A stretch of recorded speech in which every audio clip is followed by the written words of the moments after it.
Hey there! So in the previous video we just learned all the basics required to establish a connection between electricity, and in this video we will be going deep into electricity and learn about circuit diagrams. So before making circuit diagrams, I want you to summarize these symbols which will prove to be very handy while making circuit diagrams. So the first is of cell, which looks like this, and then comes battery, which looks like this, and then comes a bulb, which again looks like this. Then comes a key.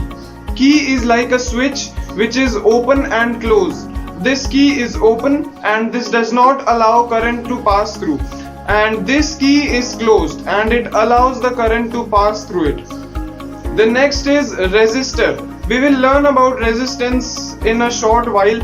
And next comes variable resistance and rheostat. The next is ammeter, which looks like this, and the next is voltmeter, which again looks like this. Okay, so let's make circuits. So first we will take a battery and then connect it with a conductor. So we have connected a battery with a continuous loop which makes a circuit, and then we will make arrows to determine the direction of flow of current. Don't know the direction of flow of current? Head on this video and check that out. So positive terminal to negative terminal, and then we will connect a bulb with it. So the bulb is connected, and then we will connect a key to it. This key is open, so the current is not being allowed to flow through the circuit and the bulb does not glow. Now let's put the key and turn the switch on. So the key is put and the circuit is complete, so the bulb glows. Now let's measure the current flowing in this circuit by putting an ammeter in the circuit. Now remember, while putting an ammeter, to correctly place the signs of the ammeter. So if the circuit has positive terminal and you are placing the ammeter here, so the positive terminal should be here and the negative terminal should be here. So according to the battery, you should place the ammeter and the voltmeter. Now let's place a voltmeter in this circuit. So voltmeter will be placed across 2 points between the bulb. Why is this placement of voltmeter so special? We will learn about this in my further videos, but let's, for the sake of this circuit diagram, complete this circuit diagram first. So we nearly have completed this circuit diagram. We just have to replace this bulb with a resistor. So in all the circuit diagrams you will see a resistor in place of appliances, like you have a heater or an iron or a bulb. So in place of those you will have a resistor of the same value. So this is what a complete and complicated circuit diagram looks like. Some things which you need to always remember is the signs of ammeter and voltmeter. They should not be confused while preparing a circuit diagram. You should always take the reference of the battery. If the battery has positive terminal, your ammeter and voltmeter have to be in positive terminal at the same side.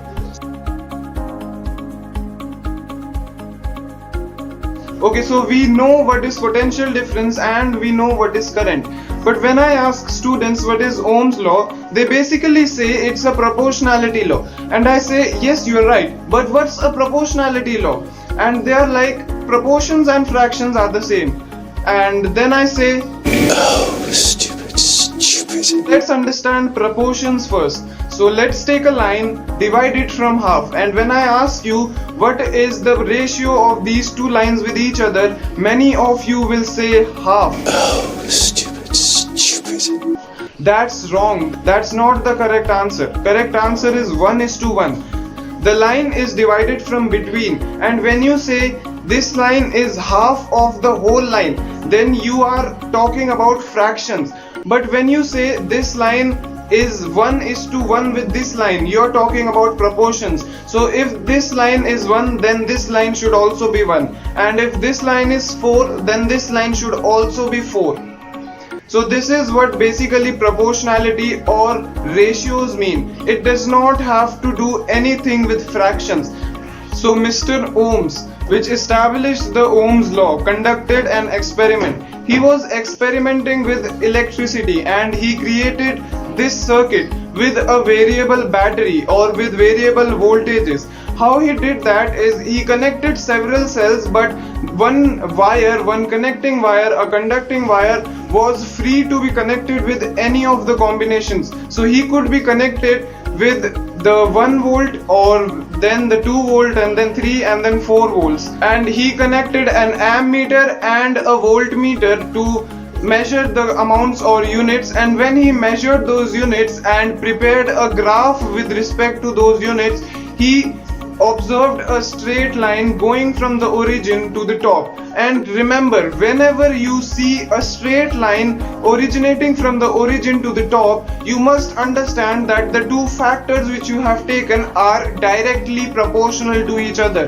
So he had taken voltage or potential difference and current in both those factors. So he concluded that potential difference is directly proportional to current. And you know, whenever proportionality comes, you must rearrange the equations and insert a constant of proportionality, and here the constant was resistance.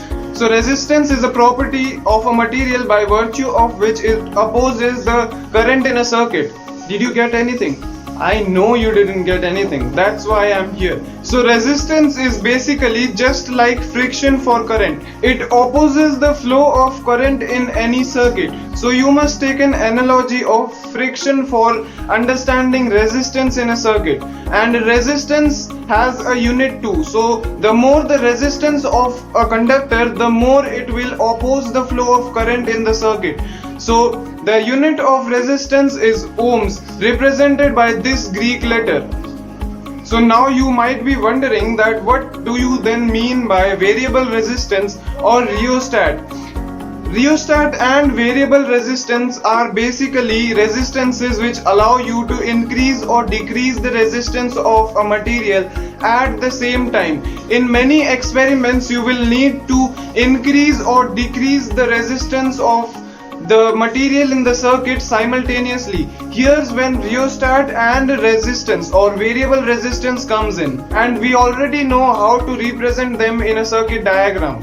So let us come back to Ohm's law, and Ohm's law stated that V is directly proportional to I, and when we rearrange the equation and put an equal to sign in place of the proportionality sign, we came with an constant of proportionality R, and when we again rearrange these equations, we get V is equal to IR. That means potential difference across 2 points is the product of current and resistance at the point. So if you are asked to describe Ohm's law, then you will be describing from the starting that Ohm's law states that V is directly proportional to I, and then rearranging the equations and then finally stating that V is equal to I and R. So if you are ever asked to define 1 ohms or define the SI unit of resistance, then you will write these words that the resistance of a conductor across 2 points is 1 ohms if the potential difference across the 2 points is 1 volts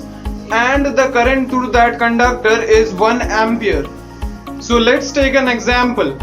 A bulb which draws 2 amperes of current works at 220 volts of potential difference. Then calculate the resistance of the bulb. So the resistance of the bulb will be equal to V by I, which is getting by rearranging the equation V equals to IR. So the resistance of the bulb will be 220 by 2, which is equal to 110 ohms. So resistance of a material is not fixed. It depends on the length, the nature, the thickness and the temperature of the conductor.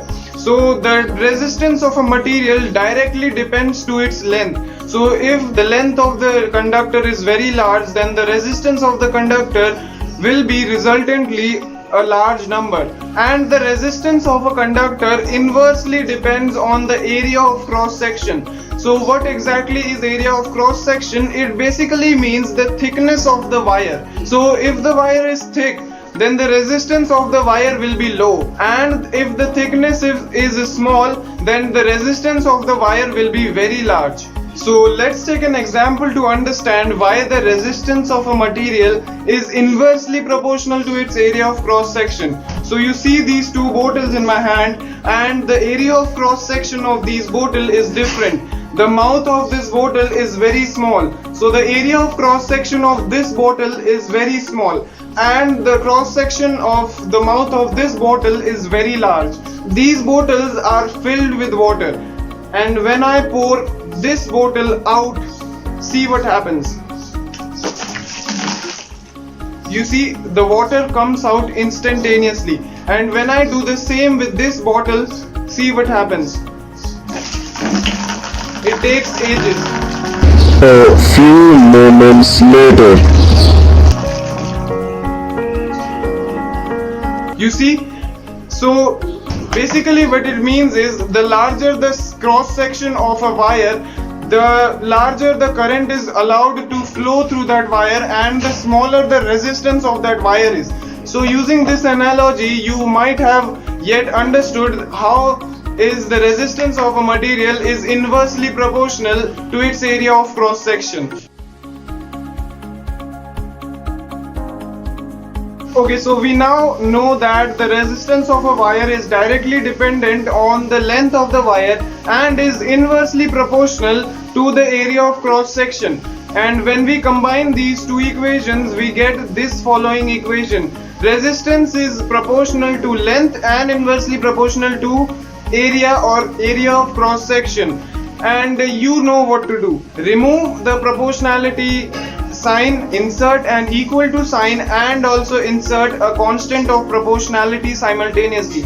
And here the constant of proportionality is resistivity. So resistivity is yet another very important concept of this chapter. Resistivity is a fixed property of a material which is very similar to resistance but very different to resistance also.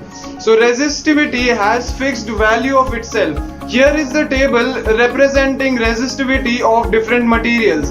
So resistivity of a material depends on only the nature of the material and the temperature of the material. It does not depend on the length and the area of cross section. It is resistance which depends on the area of cross section and length of the wire. So this is basically the difference between resistance and resistivity. Resistance changes with the length and area of cross section, while resistivity of a material will never change depending on its length or area of cross section. So resistivity is a fixed property of a material and it has fixed values. The SI unit of resistivity is Ohmmeter, and it is denoted in equation form as rho.